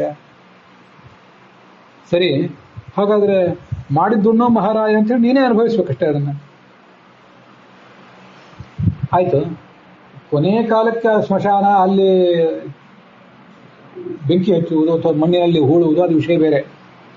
ಪ್ರತಿನಿತ್ಯದ್ದು ಏನು ಅಂದರೆ, ನಮ್ಮ ದೇಹ ಇದೆಯಲ್ಲ, ಈ ದೇಹ ಅನ್ನುವುದೇ ಒಂದು ಚಿತ, ಇದೊಂದು ಫ್ಯೂನರಲ್ ಫೈರ್. ಒಂದು ಕಟ್ಟಿಗೆ ಮೇಲೆ ಶರೀರ ಇಟ್ಟಿರ್ತಾರೆ, ಅಥವಾ ಒಂದು ದೊಡ್ಡ ಹೊಂಡ ತೋಡಿ ಅಲ್ಲಿ ಶರೀರ ಇಟ್ಟಿರ್ತಾರೆ. ಈ ದೇಹನೇ, ಈ ಸಂಸಾರವೇ ಹಾಗೇನೆ. ಸರಿ, ಇದಕ್ಕೆ ಹಚ್ಚುವ ಉರಿ ಯಾವುದು ಅಂದರೆ, ಆ ಉರಿ ಅಲ್ಲಿ ಬೇರೆ, ಕೊನೆಯದದು. ಪ್ರತಿನಿತ್ಯದ ಉರಿ ಒಂದಿದೆ. ಅದೇನು ಅಂದರೆ, ಜಗದ ತಂಟೆಗಳೇ ಸೌದೆ ಉರಿ. ಪ್ರತಿನಿತ್ಯ ಸಂಕಟ ದುಃಖ ಏನು ಬರ್ತಿರ್ತಾವಲ್ಲ, ಇದೇ ಬೆಂಕಿ ಉರಿ. ನಿತ್ಯ ಇದು ನಡೀತಿರ್ಲಿ. ಅದು ಎಂದೋ ಒಂದು ದಿವಸ ನಡೆಯೋದು, ಇದು ನಿತ್ಯ ನಡೀತಿರೋದು. ನಿನ್ನ ಜೀವನವೇ ಹೀಗೆ ಪಾಕಗೊಳ್ಳಬೇಕು. ಮಣ್ಣೇ ತರ್ಪಣ ನಿನಗೆ. ನಿನ್ನ ದೇಹ ಮಣ್ಣಿಗೆ ಹೀಗೆ ಕ್ರಮವಾಗಿ ಹೋಗಬೇಕು, ಕ್ರಮವಾಗಿ. ಮಹಾಭಾರತದಲ್ಲಿ ಬರುವಂಥ ಒಂದು ಶ್ಲೋಕ ನಂಗೆ ನೆನಪಿಗೆ ಬರ್ತದೆ, ಅದನ್ನು ಹೇಳಿ ಇವತ್ತಿನ ಭಾಗ ಮುಗಿಸ್ತೇನೆ. ಒಂದು ದೊಡ್ಡ ಸಮಾಚಾರ, ಒಂದು ಬ್ರೇಕಿಂಗ್ ನ್ಯೂಸ್ ಯಾವುದಾದ್ರು ಹೇಳುವಂತ ಯಕ್ಷ ಧರ್ಮರಾಜನ್ ಕೇಳ್ತಾನೆ. ನಾನು ಅವತ್ತು ಮೊನ್ನೆ ಹೇಳಿದ್ದೆ, ಪಂಚಪಾಂಡವರು ಯಾರಿಗೋ ಒಬ್ರಿಗೆ ಹೆಲ್ಪ್ ಮಾಡಬೇಕು ಅಂತ ಅವನಿಗೆ ಎಲ್ಲೂ ಬೆನ್ನಟ್ಟಿ ಹೋದರು. ತುಂಬ ದೂರದವ್ರು ಹೋಗ್ಬೇಕಾಯ್ತು. ಅಲ್ಲಿ ಕೊನೆಗೆ ನೀರು ಇವರು ಸಿಗದಂತಾಯ್ತು. ಯಾವುದೋ ಒಂದು ಸರೋವರ, ಅಲ್ಲಿ ನೀರು ಕುಡಿಲಿಕ್ಕೆ ಅಂತ ಹೋದರು. ಅಲ್ಲೊಂದು ಯಕ್ಷ ಅದೃಶ್ಯ, ನೀರು ಕುಡಿಯೋಂಗಿಲ್ಲ, ಇದು ನನ್ನ ಸರೋವರ, ನನ್ನ ಪ್ರಶ್ನೆಗೆ ಉತ್ತರ ಕೊಟ್ಟು ನೀರು ಕುಡಿಬೇಕು. ಭೀಮ ನೀರು ಕುಡಿದು ಬಿದ್ದ, ಅರ್ಜುನ ಬಿದ್ದ, ನಕುಲ ಬಿದ್ದ, ಸಹದೇವ ಬಿದ್ದ. ಧರ್ಮರಾಜ ನೀರು ಕುಡಿಬೇಕಂತ ಹೋದ, ಅವನಿಗೂ ಅದೇ ಪ್ರಶ್ನೆ ಬಂತು. ನನ್ನ ಪ್ರಶ್ನೆಗೆ ಉತ್ತರ ಹೇಳಬೇಕು, ಆಮೇಲೆ ನೀರು ಕುಡಿಬೇಕು ಅಂತ ಅವನು ಹೇಳಿದ. ಹಾಗಾದ್ರೆ ಪ್ರಶ್ನೆ ಕೇಳು ಅಂತ ಅವನು ಹೇಳಿತ್ತು ಮಾಡಿದ. ತುಂಬ ಅದ್ಭುತವಾದ ಪ್ರಶ್ನೆಗಳು, ಅದಕ್ಕೆ ಯಕ್ಷ ಪ್ರಶ್ನೆ ಅಂತ. ಸುಲಭವಾಗಿ ಬಗೆಹರಿಯದ ಪ್ರಶ್ನೆಗಳನ್ನು ಯಕ್ಷ ಪ್ರಶ್ನೆ ಅಂತ. ಅಲ್ಲೊಂದು ಪ್ರಶ್ನೆ, ಒಂದು ಬ್ರೇಕಿಂಗ್ ನ್ಯೂಸ್, ಯಾವತ್ತೂ ಹಳಸಲಾಗದಂಥ ಒಂದು ಬ್ರೇಕಿಂಗ್ ನ್ಯೂಸ್ ಹೇಳೋದು. ಅದೇನೆಂದರೆ, ಅಸ್ಮಿನ್ ಮಹಾಮೋಹಮಯೇ ಕಟಾಹೆ. ಇವತ್ತು ನಾವು ಬ್ರಹ್ಮಾಂಡದಲ್ಲಿ ಇದ್ದೇವಲ್ಲ, ಈ ಬ್ರಹ್ಮಾಂಡ ಅನ್ನೋದು ಒಂದು ದೊಡ್ಡ ಕಡಾಯಿ. ಅದು ಏನು ದೊಡ್ಡ ಬ್ರೇಕಿಂಗ್ ನ್ಯೂಸ್ ಏನು ಅಂದರೆ, ಒಂದು ದೊಡ್ಡ ಅಡಿಗೆ ನಡೆದಿದೆ, ದೊಡ್ಡ ಪ್ರಮಾಣದ ಅಡಿಗೆ ನಡೆದಿದೆ.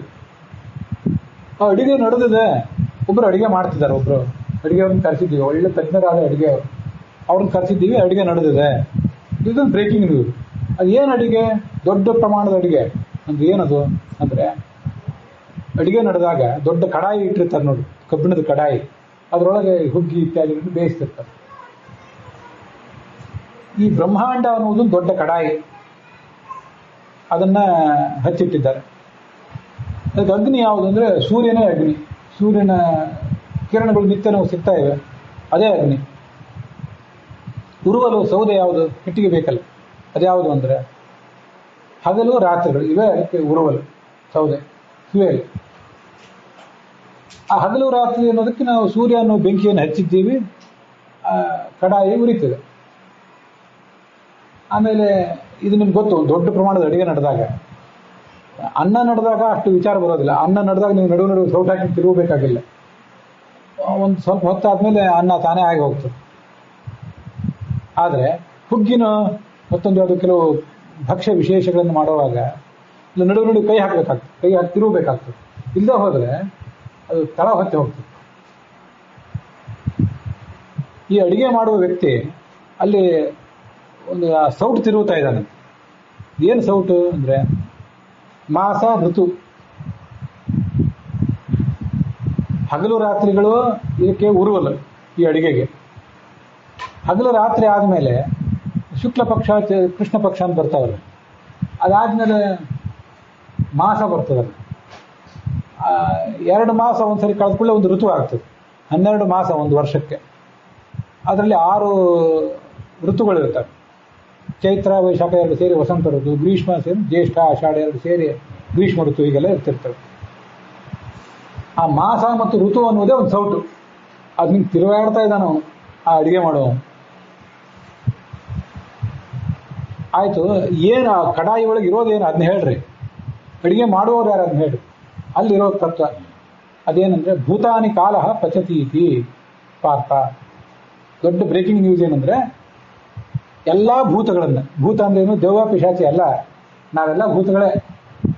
ಎಲ್ಲ ಮನುಷ್ಯ ಪ್ರಾಣಿ ಪಕ್ಷಿ ಇವೆಲ್ಲ ಭೂತಗಳೇ. ಪಕ್ಷಿ ಜಲಚರ ಎಲ್ಲನೂ ಭೂತಗಳೇ. ಗಂಡು ಹೆಣ್ಣು, ಶ್ರೀಮಂತ ಪಂಡಿತ ಪಾಮರ, ಸಾಧುಗಳು ಸತ್ಪುರುಷರು ಎಲ್ಲರೂ ಇದ್ರೊಳಗೆ ಭೂತರೇ. ಅದು ಒಳಗೆ ಹಾಕಿ ತಿರುಗುತ್ತಾ ಇದ್ದ ನಾವು. ಅಡಿಗೆ ಮಾಡುವವರು ಯಾರಂದ್ರೆ ಕಾಲನಾಮಕ ಪರಮಾತ್ಮ, ಅವನೇ ಅಡಿಗೆ ಮಾಡುವವನು. ಭಾರಿ ದೊಡ್ಡ ಅಡಿಗೆ ತಯಾರಿ ಅವನು. ಅಡಿಗೆ ಮಾಡುವಾಗ ವಿಚಾರ ಮಾಡಿದ್ರೆ ಚೆನ್ನಾಗಿ ತಿರುಗಬೇಕು, ಒಂದು ಹದ ಬರಬೇಕು. ಅದಕ್ಕೆ ಹದ ಬಂದಾಗ ಅದನ್ನ ಬಾಂಡ್ಲಿಂದ ಹೊರಗೆ ತೆಗಿಬೇಕು, ಅಥವಾ ಉರುವಲು ಆರಿಸ್ಬೇಕು. ಇಲ್ಲದೆ ಹೋದ್ರೆ ನೀವು ಮೊದಲೇ ತೆಗೆದ್ರೆ ಅದಕ್ಕೆ ಸರಿಯಾದ ಹದವೇ ಬಂದು ರುಚಿನೇ ಇರೋದಿಲ್ಲ. ಇನ್ನು ಲೇಟ್ ಮಾಡಿದರೆ ಸುಟ್ಟು ಕರಕಲಾಗಿ ಹೋಗ್ತದೆ. ಸರಿಯಾಗಿ ಹದ ಬರೋ ತನಕ ಅದನ್ನು ಬೇರೆ ಬೇರೆ ಭಕ್ಷಣಗಳನ್ನು ಮಾಡೋ ಹಿಂಗೆ ತೆಗೆದು ನೋಡ್ತಿರ್ತಾರೆ. ಅದು ಎಳೆ ಸರಿಯಾಗಿ ಬಂದಿದೆಯಾ, ಬೆಲ್ಲ ಅದ್ರ ಪಾಕ ಎಲ್ಲ ಸರಿಯಾಗಿ ಬಂದಿದೆ ಅಂತ ನೋಡ್ತಿರ್ತಾರೆ. ಸರಿಯಾದ ಸಮಯಕ್ಕೆ ಹೊರಗೆ ತೆಗಿಬೇಕು. ಯಾಕೆ ಹೇಳಿದೆ ಅಂದರೆ ಭಗವಂತ ನಮ್ಮನ್ನೆಲ್ಲರನ್ನ ಕಡಾಯಿ ಒಳಗೆ ಹಾಕಿ ಬೇಯಿಸ್ತಾ ಇದ್ದಾನೆ. ಅವನು ನಮ್ಮನ್ನು ಬೇಯಿಸ್ತಿದ್ದಾನಲ್ಲ, ಯಾಕೆ ಬೇಯಿಸ್ತಿದ್ದಾನೆ ಒಳಗೆ ನಾವು ನಿಂತು ಆಲೋಚನೆ ಮಾಡಬೇಕು. ಆ ಭಕ್ಷ್ಯ ಭೋಜ್ಯ ಅದು ಜಡ, ಅದಕ್ಕೆ ಬುದ್ಧಿ ಇರೋದಿಲ್ಲ, ಜೀವವೇ ಇಲ್ಲ, ಅದೇನು ತಿಳಿತು. ಆದರೆ ಈ ಪ್ರಪಂಚ ಬ್ರಹ್ಮಾಂಡ ಅನ್ನುವ ಕಡಾಯಿಯಲ್ಲಿ ಅಡಿಗೆ ನಡೆದಿದೆಯಲ್ಲ, ಇದನ್ನು ನಾವು ಒಳಗಿರುವವರು ನಾವು ನಮ್ಮ ವ್ಯಕ್ತಿತ್ವ ಪಕ್ವ ಆಗಬೇಕಾಗಿದೆ. ಅದಕ್ಕಾಗಿ ಇಷ್ಟನ್ನೆಲ್ಲ ಮಾಡ್ತಿದ್ದಾನೆ ಭಗವಂತ ಅಂತ ಸಂತೋಷದಿಂದ ಅನುಭವಿಸಬೇಕು. ಬೇಡ ನಂಗೆ ಇಷ್ಟೆಲ್ಲ ಕಷ್ಟಪಡಬೇಡ, ಹೊರಗೆ ತೆಗಿ ಅಂತಂದ್ಬಿಟ್ರೆ ಅಪಕ್ವರಾಗಿ ಹೋಗ್ತದೆ. ಅರ್ಧ ಬೆಂದು ಚಪಾತಿಯೋ, ಅರ್ಧ ಬೆಂದು ರೊಟ್ಟಿಯೋ ಯಾರು ತಿಂತಾರೆ, ಅರ್ಧ ಬೆಂದು ಭಕ್ಷ್ಯ ಭೋಜ್ಯ ಯಾರು ತಿಂತಾರೆ. ಯಾಕೋ ಸರಿ ಬಂದಿಲ್ಲ, ಹದ ಸರಿ ಆಗಲಿಲ್ಲ ಅಂತ, ಯಾಕೋ ತಪ್ಪಿತ್ತು ಇವತ್ತು ಹದ ಅಂತ. ಆದ್ದರಿಂದ ನಾವು ನಮ್ಮವರು ಎಲ್ಲವೂ ಆ ಬಾಂಡಿಯಲ್ಲಿ ಬೇಯ್ತಿದೆ. ಅದರಿಂದ ನಡೀಲಿ. ಸ್ವಾರಸ್ಯ ಅಂದರೆ ಮಹಾಭಾರತದಲ್ಲಿ ಬಂದಿದೆಯಲ್ಲ ಇದು, ಆ ಕಡಾಯಿಯಲ್ಲಿ ಯಾರಿದ್ದಾರೆ ಸ್ವಲ್ಪ ವಿಚಾರ ಮಾಡಿ ನೋಡೋಣ. ಯಾರಿದ್ದಾರೆ? ನಾನು ಅಲ್ಲಿ ಯಾರಿದ್ದಾರೆ ಅಂತ ಅವ್ರು ಬಾಯ್ಬಿಟ್ಟು ಹೇಳಿಲ್ಲ, ಭೂತಗಳು ಪ್ರಾಣಿಗಳು ಅಂತ ಇಷ್ಟೇ ಹೇಳಿದ್ರು.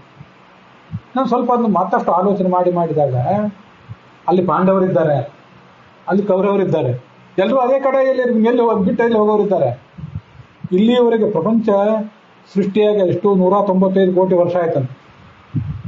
ಇಲ್ಲಿಯವರೆಗೆ ಎಲ್ಲ ಹುಟ್ಟಿದ ಮಹಾ ದುಷ್ಟರಾದವರು, ಸಜ್ಜನರು, ಸಾಧು ಸತ್ಪುರುಷರು, ಶಕಪುರುಷರು, ಎಲ್ಲ ಮಹಾತ್ಮರು, ದುರಾತ್ಮರು ಎಲ್ಲರೂ ಅದೇ ಕಡಾಯಿಯಲ್ಲೇ ಹಾದು ಹೋದವರು. ಯಾರು ಆ ಕಡಾಯಿ ತಪ್ಪಿಸ್ಕೊಳ್ಳುವಂತನೇ ಇಲ್ಲ. ಪರಮಾತ್ಮ ಮಾತ್ರ ತಿರುಗಿಸ್ತಾನೆ ಇದ್ದಾನೆ. ಪಾಂಡವರು ಅಲ್ಲೇ ಇದ್ದಾರೆ, ಕೌರವರು ಅಲ್ಲೇ ಇದ್ದಾರೆ. ಕೌರವರಿಗೆ ಮೂರ್ಖರಿಗೆ ಗೊತ್ತಾಗೋದಿಲ್ಲ. ಕೊನೆ ಪಕ್ಷ ನಾವು ಪಾಂಡವರಂತಾಗಬೇಕು, ನಮ್ಮ ಪಕ್ವತೆಗಾಗಿ ಇದೆಲ್ಲ ನಡೆದಿದೆ ಅಂತ ತಿಳ್ಕೋಬೇಕು. ಇದು ಮಹಾಭಾರತದಲ್ಲಿ ಬರುವಂಥದ್ದು. ಉಪನಿಷತ್ನಲ್ಲಿ ಒಂದು ಕಡೆ ಬರ್ತದೆ. ಅಕ್ಕಸಾಲಿಗರು ಏನು ಮಾಡ್ತಾರೆ, ಚೆನ್ನಾಗಿ ಬಡಿತಾರೆ ಲೋಹನ, ಹ್ಯಾಮರಿಂಗ್ ಮಾಡ್ತಾರೆ. ಒಂದ್ಸರಿ ಅದು ಹೊಸ ಲೋಹ, ಬಂಗಾರ, ಹೊಸ ಬಂಗಾರವೇ ಆಗಿರಲಿ, ಅದೊಂದು ಆಭರಣ ಆಗೋ ತನಕ ಅದಕ್ಕೊಂದಿಷ್ಟು ತಾಮ್ರ ಏನೋ ಸೇರಿಸ್ತಾರೆ. ಎಷ್ಟು ಬಡಿತಾರೆ, ಎಷ್ಟು ಪಾಕಕ್ಕೆ ಹಾಕ್ತಾರೆ, ಎಷ್ಟು ಎಂಥ ಬಿಸಿ ಇರ್ತದೆ. ಅದಾದ್ಮೇಲೆ ಅದಕ್ಕೆ ಆಭರಣದ ರೂಪ ಕೊಟ್ಟಿರ್ತಾರೆ, ಆವಾಗ ಹಾಕೋತಾರೆ. ನೀವೊಂದು ಮುದ್ದೆ ಬಂಗಾರ, ಒರಿಜಿನಲ್ ಬಂಗಾರ ಇರ್ತದಲ್ಲ, ಅದನ್ನೇ ಯಾರು ತಂದು ಕೊಟ್ರೆ ತಲೆ ಮೇಲೆ ಹಾಕೊಳ್ಳಿಕ್ಕೆ ಬರೋಲ್ಲ, ಬೆರಳಿಗೆ ಹಾಕೊಳ್ಳಿಕ್ಕೂ ಬರೋಲ್ಲ, ಎಲ್ಲಿ ಹಾಕೊಳ್ಳಿ, ಬಹಳ ಮೆದು ಇರ್ತದೆ. ಸುಮ್ಮನೆ ಹೇಳಲಿಕ್ಕೆ ಕಷ್ಟ. ಅದು ಹೋಗಲಿ, ಬಂಗಾರ ಕ್ಯಾರೆಟ್ ಒಂದು ಬಿಸ್ಕೆಟ್ ಅಂತ ಏನು ಕೊಟ್ಟಿರ್ತಾರೆ, 20 ಕ್ಯಾರೆಟಿನ ಬಂಗಾರ ಬಿಸ್ಕೆಟ್, ಅದನ್ನಾರು ಏನು ಕಿಚನ್ ಇಟ್ಕೊಂಡು ಅಡ್ಡಾಡ್ಬೇಕಷ್ಟೇ ಹೊರತು ಅದೇನು ತಲೆಗೇನು ಒಂದು ಬಟ್ಟೆ ಕಟ್ಕೊಂಡು ಅದನ್ನ ತಲೆ ಕಟ್ಕೊಳಕ್ಕೆ ಬರ್ತದೆ. ಆಭರಣ ಆಗ್ಬೇಕಾದ್ರೆ ಅದಕ್ಕೆ ಏನೇನೋ ಮಿಕ್ಸ್ ಆಗಬೇಕು, ತಯಾರಾಗಿ ಬಡಿಬೇಕಾದ್ರೆ. ಅದಿರಲಿ, ಒಬ್ರು ಹೇಳಿದ್ದನ್ನು ಕೇಳಿದ್ದೆ ನಾನು. ಬಂಗಾರ ಆ ಗಣಿಯಿಂದ ಹೊರಗೆ ಬರಬೇಕಲ್ಲ, ಕಟ್ಟಿ ಗಣಿ, ಕೋಲಾರದ ಗಣಿಯಿಂದ ಹೊರಗೆ ಅದನ್ನು ತರುವಾಗ ಅದನ್ನು ತಂದು ದೊಡ್ಡದೊಂದು ಕಲ್ಲು ಬಂಡೆ ಬಂದಾಗ ಅದರೊಂದಿಷ್ಟು ಬಂಗಾರ ಹೊರಗೆ ತಂದು ಆ ಬಂಗಾರದ ಅದಿರನ್ನು ಬೇರ್ಪಡಿಸಿ ಇನ್ನೇನೋ ರಾಸಾಯನಿಕಗಳನ್ನು ಮಾಡಿ ಆ ಅದಿರಿಗೆ ಮತ್ತೆ ಲೋಹಗಳನ್ನು ಮಿಕ್ಸ್ ಮಾಡಿ, ಬೆಳ್ಳಿಯೋ ಬಂಗಾರ ಏನೇನೋ ಮಿಕ್ಸ್ ಮಾಡಿ, ತಾಮ್ರ ಮಿಕ್ಸ್ ಮಾಡಿ ಅದಕ್ಕೊಂದು ರೂಪ ಕೊಡೋ ತನಕ, ತಲೆ ಮೇಲೆ ಬಂದು ಕೂಡೋ ತನಕ ಅಥವಾ ಕಂಠಕ್ಕೆ ಬಂದು ಆಭರಣದ ರೂಪದಲ್ಲಿ ಬಂದು ಕೂಡೋ ತನಕ ಎಷ್ಟು ತಯಾರಿ. ಆ ಥರ ಎಲ್ಲ ಜೀವರು ಬಂಗಾರ ಅಂತ, ಭಗವಂತನ ಕೈಯಲ್ಲಿ ಸಿಕ್ಕಿರೋ ಬಂಗಾರ. ನಾವು ಸಂತೋಷ ಪಡಬೇಕಾದ ಸಂಗತಿ. ಭಗವಂತ ನಮ್ಮನ್ನ ಆಭರಣ ರೂಪದಲ್ಲಿ ತಯಾರು ಮಾಡೋನಿದ್ದಾನೆ. ಒಂದು ಯಾವುದೋ ಉಂಗುರ, ಮತ್ತೊಂದು ಯಾವುದೋ ಸರ, ಏನು ಆಭರಣ, ಇನ್ನೊಂದು ಯಾವುದೋ ಕಿರೀಟವೇ ಅಂತ. ಆ ಥರ ಭಗವಂತ ನಮ್ಮನ್ನ ತರಬೇತಿ ಮಾಡ್ತಿದ್ದಾನೆ. ಅಲ್ಲಿ ತನಕ ಅವ್ನು ಬಡಿಬೇಕಾದನ್ನು, ಅಷ್ಟಕ್ಕೆಲ್ಲ ಕುಸರಿ ಕೆಲಸ ಆಗಬೇಕು, ಕೊನೆ ಫಿನಿಶಿಂಗ್ ಆಗಬೇಕು. ಅದೆಲ್ಲ ಅಲ್ಲಿ ತನಕ ಎಷ್ಟೆಷ್ಟು ಪ್ರೊಸೀಜರ್ ಇದೆ, ಅದನ್ನೆಲ್ಲ ತಾಳಬೇಕದು ಮನುಷ್ಯ. ಅನೇಕ ಸರಿ ಜೀವನದಲ್ಲಿ ಮುಂದೆ ಹೋದಂಗೆ, ಅನುಭವ ಪಕ್ವ ಆದಂಗೆ ನನಗೆ ಅನಿಸಿದ್ದಿದೆ. ನಮ್ಮ ನಡುವೆ ಕೆಲವರು ಕೋಟಿಪತಿಗಳಿದ್ದಾರೆ, ಕೆಲವರು ಕೋಟಿಪತಿಗಳಿಲ್ಲದೆ ಇರಬಹುದು, ತಮ್ಮ ತಕ್ಕಂತೆ ಬದುಕೋರಿದ್ದಾರೆ. ನೀವು ಜೀವಮಾನದ ಎಲ್ಲ ಕಡೆ ಅನುಭವ, ಪ್ರತಿಯೊಬ್ಬರ ಮನೆಯಲ್ಲೂ ಇದು ನಡೆದಿರ್ತದೆ ನೋಡ್ರಿ. ಮಗುವಿಗೆ ಹಸಿವೆ ಆಯಿತು, ಅದಕ್ಕೆ ರೊಟ್ಟಿಯೋ ಚಪಾತಿಯೋ ಏನೋ ಬೇಕಾಯ್ತು, ಅದು ನನಗೆ ರೊಟ್ಟಿ ಬೇಕು, ಚಪಾತಿ ಬೇಕು ಅಂತ ರೊಟ್ಟೆ ಹಿಡಿದು.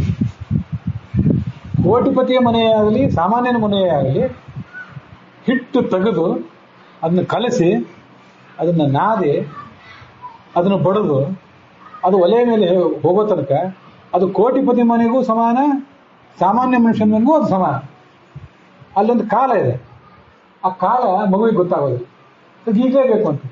ಅದು ಮನೆಯದು ಆ ಕಡೆ ಇರಲಿ, ನೀವು ಹೋಟೆಲಿಗೆ ಹೋದರೂ ಕೂಡ ನೀವು ಆರ್ಡ್ರ್ ಕೊಟ್ಕೊಳ್ಳೆ ಬರ್ತದ, ಕೊಟ್ಟರೆ ನಿಮಗೆ ರುಚಿ ಅನಿಸೋದಿಲ್ಲ.